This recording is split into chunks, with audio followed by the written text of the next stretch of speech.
My name is David Morton. I'm the Landscape Curator here at Brucemore. It's a 26-acre estate located in Cedar Rapids, Iowa, and it's one of the few National Trust historic sites in the Midwest. And this show is about how to create this little piece of paradise in your own backyard. A day in the life of a gardener.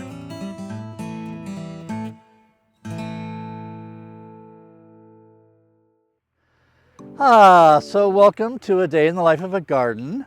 Today is kind of one of those grab bag episodes. We're going to cover different things, but we had an episode about the pond earlier with the history and the hopes and the dreams, and we've gotten started on some of those things. And so we're going to talk a little bit about that, as well as answer a question or two that we've gotten from our viewers.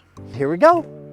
So, we want to restore the pond, but there's a lot of expense involved in that. And we have done most of the research, but we got started on a few things that we could do. Now, one of those things is aeration. We put some aerators in the pond. Now, that is an important key element for having a nice, good, clear pond. Over time, you're going to get muck, that egg smell, plant debris is breaking down, leaf debris, algae starts to break down, the fish poop, that starts to break down, and it starts to build this layer of muck. So one way to alleviate that and to address that is to put aeration in your pond. Now, I think we've got 2 or 3, I'm not sure, I forget exactly how many we've got in here. But the aeration, what that does is it helps to bring oxygen down to the muckety muck. In the summer months, it'll keep the oxygen for your fish in warm temperatures, and then in the winter time, it keeps the oxygen levels up so that harmful gases don't get trapped between the ice and the bottom of the pond and kill off your fish. And like I was saying, as the pond ages, all that nutrients accumulate at the bottom and they create this muck. So all that causes the pond to look murky. And by circulating the water with an aerator, the oxygen levels increase and will combat that muck. It eliminates what they call a thermaline. And a thermaline is when you have warm water at the top and then really cold water down at the bottom. When you have the water mixing up with different temperatures, it helps to create this beneficial bacteria that starts to decompose the pond. So then your water will become clearer and you'll be able to see to the bottom of the pond over time. As well as when we use this muck eater. So this muck eater, these are natural bacteria and enzymes that will help to decompose that muck on the bottom, which is basically plant material and fish poop, for lack of a better word. We apply that I think it's about every other week that you want to apply that. So every other week. And we'll keep doing that through the summer months until the winter when it's going to be, hard and icy. But the aerator will help to create these little pockets of holes that won't freeze over, and that will help with not killing any of the fish. Because sometimes when the pond will ice over and there's no oxygen, you'll have a massive fish kill because those oxygen levels are trapped and the fish can't breathe. It's just like suffocating. And so we'll have a big giant fish kill, and it's not only sad but smelly.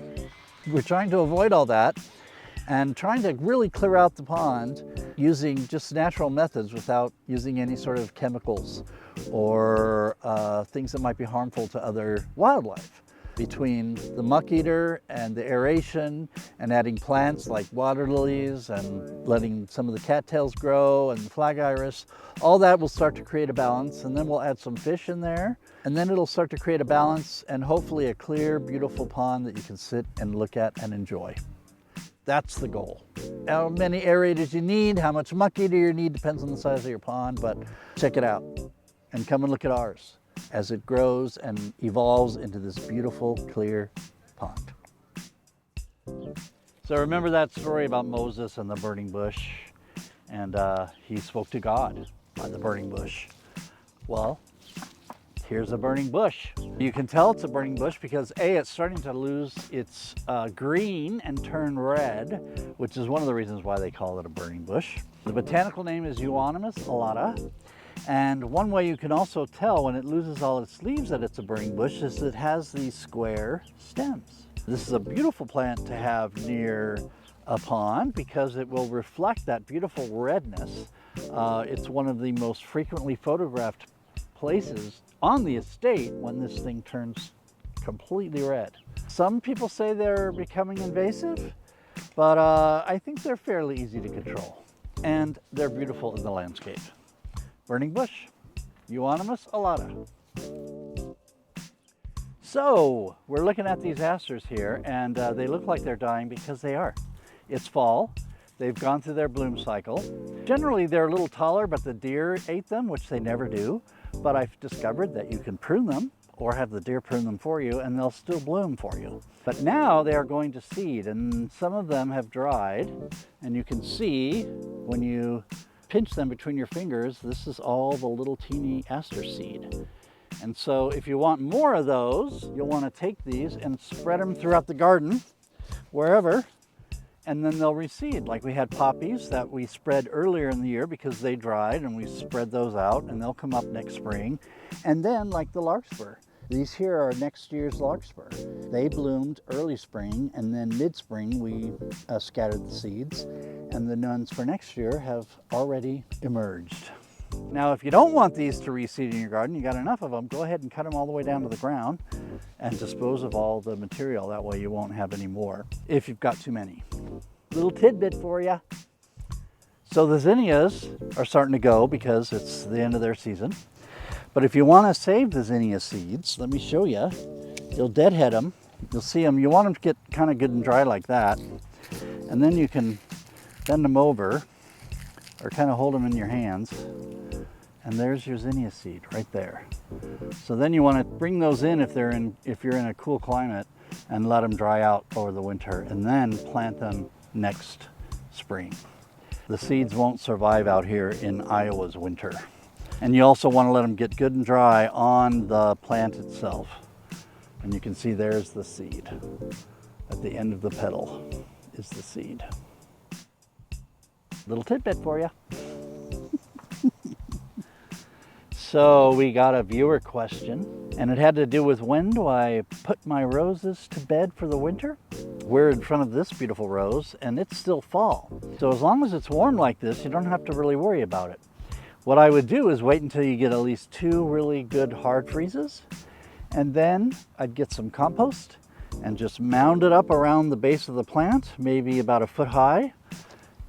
Walk away. Usually want to do that around Thanksgiving, but again, let at least 2 or 3 hard frosts come and nip it in the bud, as they say, and you'll know, all the leaves will fall off.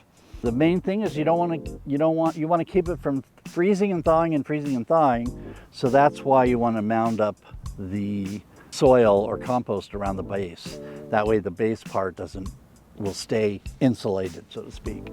Then around Easter time, you want to uncover it. You can take that compost and just spread it in the bed, and then you'll cut back your rows to where the first signs of growth are coming up, and then let it grow for the season.